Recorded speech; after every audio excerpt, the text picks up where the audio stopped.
So I wanted to make this video because there's so many things that are changing in my life that I really wanted to share a perspective so that you can, as a Catholic, integrate these things. This is very important because today, I've seen these shifts in my life by watching people like Tom Loud, Pete Cabrera Jr., and I've seen God move through prayer, and like almost 20 people have been healed. And it's an abnormal day now to not see prayer lead to a healing. And so, but the more important thing I wanted to share is that there's been a real journey toward trust in my life, a real journey toward toward freedom. And what happened was that I was suffering very terribly. And what I did is I spoke to God for like 3 hours one night. I spoke to him. And I want to lay this video, I want to take lots of time and I want to lay everything out very quickly and clearly so that nothing gets misinterpreted here. I was suffering very much from things like scrupulosity, things like OCD, those type of things. Very afraid, fearful all the time. It was really terrible. I could function well because, I had coping skills, I guess. But I was really suffering. So I cried out to God for like 3 hours one night. And the next day, God led me to see. It's almost like I had this impulse to look at this video about hypnosis. And I watched the video. Suddenly I realized that I had, out of fear, misinterpreted certain things I had read from St. Alphonsus. And I realized that I was afraid, that I interpreted these things out of my carnal mind, out of my fear, not in a way that was healthy. St. Alphonsus had taught that we should keep custody of the eyes. The way that I took this was to be terrified and almost become hypnotized, that every time I would see somebody, I'd be afraid that, that I would be, attracted or something. And then, so therefore, because I expected and feared this so much, this was going on. I wasn't really actually attracted to these people. It's just that I was so afraid of it that I would feel like, this kind of thing, like my mind would highlight things because it was this fear. And once I realized that this was like a hypnotic cue, I was set free, and I could look at people. It was amazing to be set free from that, and to realize that all attraction was like a hypnosis anyway. It was like being able to just kind of see through the illusion. And that was such a freedom because I felt I would be debilitated and unable to really interact with any freedom with other people. It was really a terrible way to be when I was in that type of hypnosis. And even some ways I expected my mind to work, because I have read things from Father Ripperger, because I took him as an authority, but I took it out of fear. And he said, this is a sin, the way your mind works this way, this could be a sin, this could be a sin. And my mind took that form because I expected what was happening. So in a way, I kind of had this introduction to this freedom that God gave me through this understanding of hypnosis. And it's interesting, like it's like God gave me this understanding of like this natural way of trust. Because hypnosis is trust in a person, trust that terminates in a person. But of course, prayer goes further than that. And so what I want to share in this video is because this morning I was again pouring my heart out to God, because, as I said, I've been seeing all these healings, but I need to understand this intellectually. I have to be able to teach this.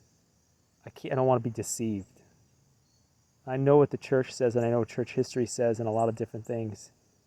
So I'm going to lay a few things out that I was struggling with, and how I feel that God brought it together by just pouring out my heart to him, and because this is going to help you if you want to understand how to do this from a Catholic perspective. So what happened was, I was thinking, hey, I know the Eastern Orthodox who are in line with, aspects of tradition of the East. They're like, oh, no, speaking in tongues, that's in the way that the Pentecostal movement does it today, that's wrong. Or these things are false gifts that lead to a delusion. So I was thinking, oh no, Okay, that side of the church thinks this is not legitimate. And then I knew that there's some, obviously I studied some things with the Protestants, like some Protestants are like, yes, it's all the tongues are for today, the gifts of healing are for today, all that. And so I saw that, I said, okay, that's the way that one group thinks. But I really said, how am I going to bring this into line with tradition? Because, if you read some traditionalist things, even in the Catholic circles, you'll see this contrast between, like, there'll be like a condemnation of what the modern Catholic charismatic movement does. They don't approve of that. They say, okay, this is not the gift of tongues. This is not these gifts. This is not the way this really works. The charismatic movement is not the traditional understanding of charisms. So there'll be groups that are like that, and that's where I used to be. I've been a charismatic. I've been an ex-charismatic. I thought it was bad, just like those traditionalists. But I was like, okay, how does this fit together? And I was wrestling with it this morning because I'm seeing the healings in my life. Like when I was converted, I was converted to the charismatic movement. Somebody gave a prophecy, and I felt the breath of God as if those words were spoken to me. Those words were spoken to me, and the breath of God was on me, and I felt that I had received that message even before I read it. And I was like going down on the floor from almost the breath like of Jesus, just like the words hitting me physically. And I was in a state of mortal sin. And Jesus was so merciful, and I was in the New Age movement. And one of the things that Christ spoke, and I believe now that I could say, yeah, I think he did speak this through that woman, that charismatic woman, was like that and the message is about trust.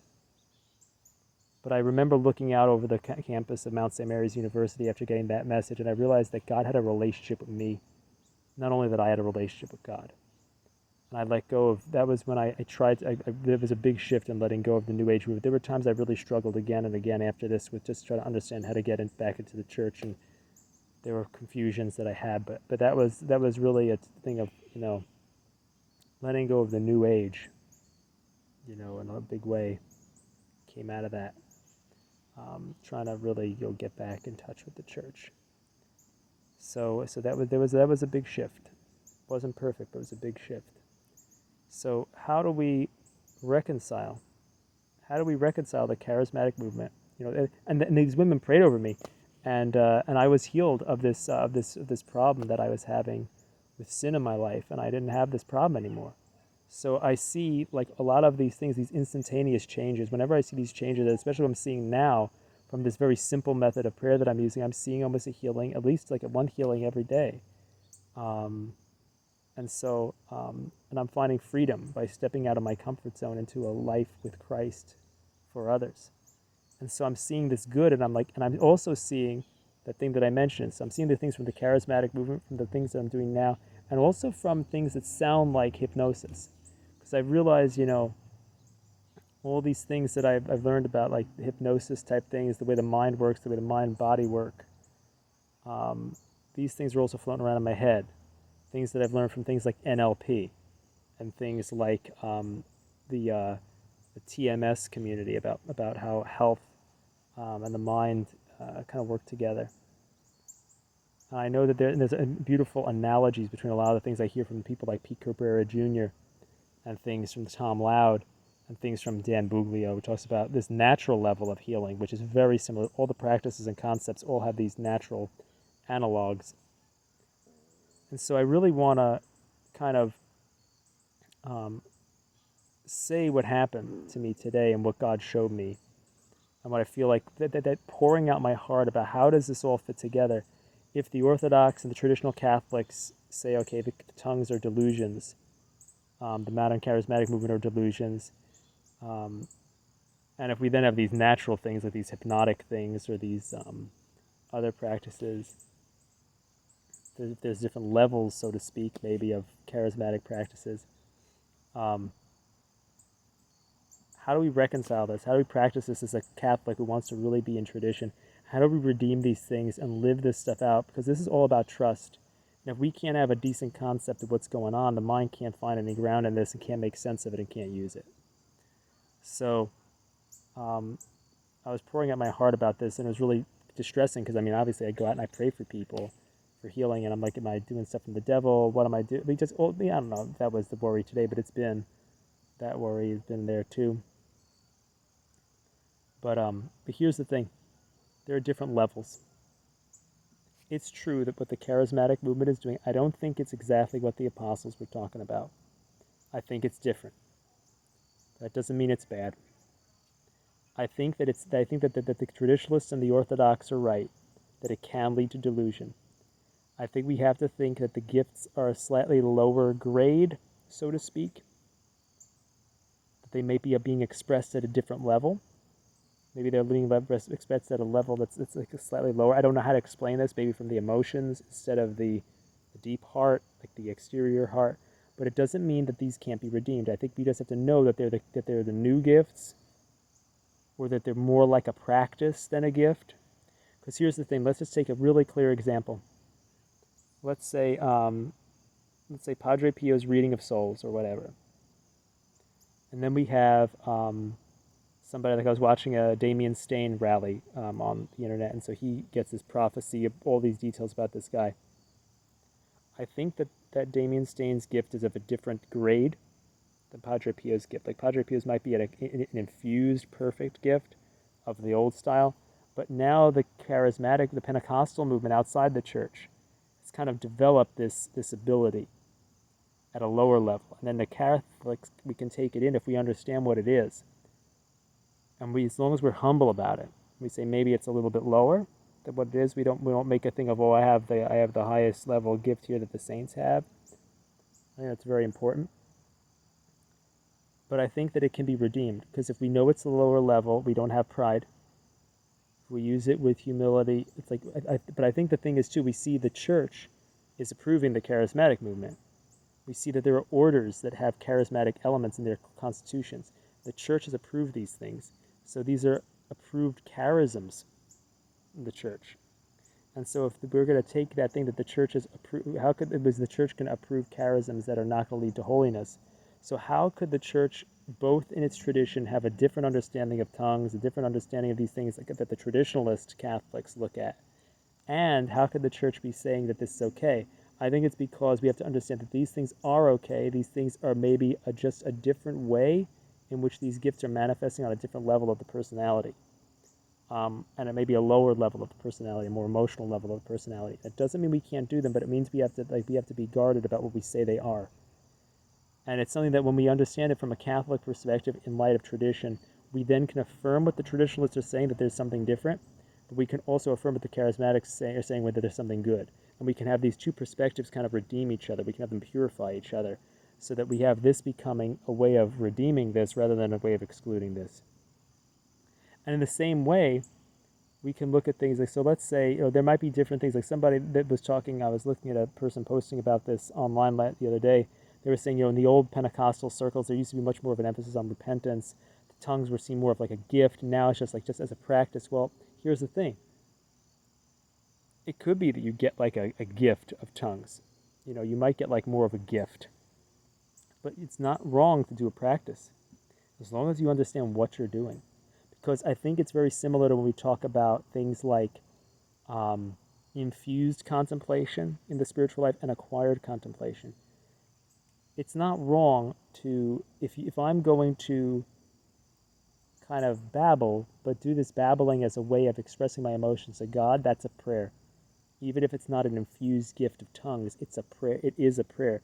And that type of thing, as long as we think that, I'm praying as a practice, that practice might be able to be taken up, and then all of a sudden, bam, it becomes some type of infused gift later on. It may never.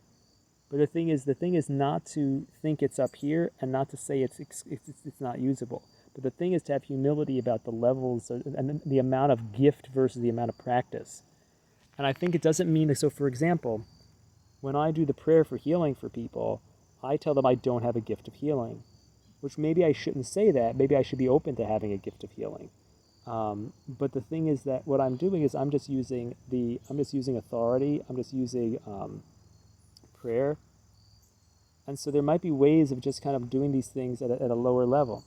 And the thing I'm going to say here is interesting is because you can see some overlap of hypnotic effects. So that you can do this stuff naturally. Like you can remove pains naturally. You can do this stuff in a very natural way. And then, so like for example, like somebody can, and this is stuff like that comes from the NLP community, like things from Dr. David Snyder. So you could do this stuff like on a very natural level. Like you can like imagine removing a pain or like something. So for example, I could look at I had a Charlie horse on my foot. I could imagine what color is this, feel the feeling, imagine what color it is, and then pull that color out, and all of a sudden my foot goes limp, and the Charlie horse goes away. Because you could do these kind of things just with the mind. But the thing to remember is that, so you can see things like where, for example, maybe, I'm just going to use this because it's a public example, and I'm not saying this necessarily critically because I'm actually defending him in a way. Benny Hinn does a lot of things that look more hypnotic. So the people are like falling down and things like this. But it doesn't mean that there's no devotional element to this hypnosis. I think the problem is thinking that this is a power, that this is a spiritual gift that's at the level of the apostles. I don't think it's wrong and we can't do it.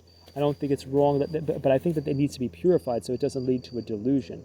The thinking that you have this extreme power, it's merely that you're using hypnotic effects with a devotional flavor. And so this is okay if you know what it is. It can lead to great delusion if you don't know what you have. So the thing is, we can kind of use these things on every level. And you could even do the things I talk about, like when I'm doing the Charlie horse thing, I can imagine putting my resentment or my feeling into my hand and putting it in the hands of Jesus. And it's almost a devotional hypnosis, you know what I'm saying?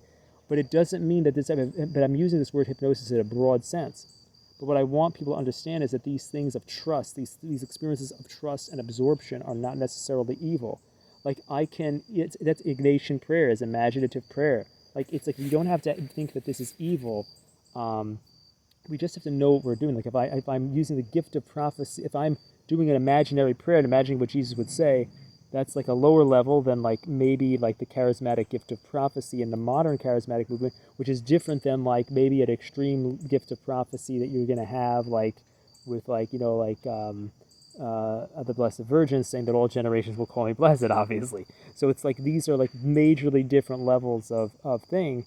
But I think that if we know what the level it is, like, somebody who's like a super saint in the traditional sense might have a very developed gift of prophecy where you might use this mid-level, more emotional style thing that's kind of coming out on a different level as a charismatic, and you might just kind of pick up on something intuitively, because this happens, and this may happen even when someone's really in touch with somebody in hypnosis. You might pick up on something. Could that be occult? Could that be demons helping you? Yeah, that could be. So that could be dangerous. But this really gives us a sense of, and the thing to remember is that if anything is not of God, we can't really control that. As long as we're trying not to, as long as our understanding, we're not going against our conscience, we're not doing anything that would be, formally sinful, in a real way.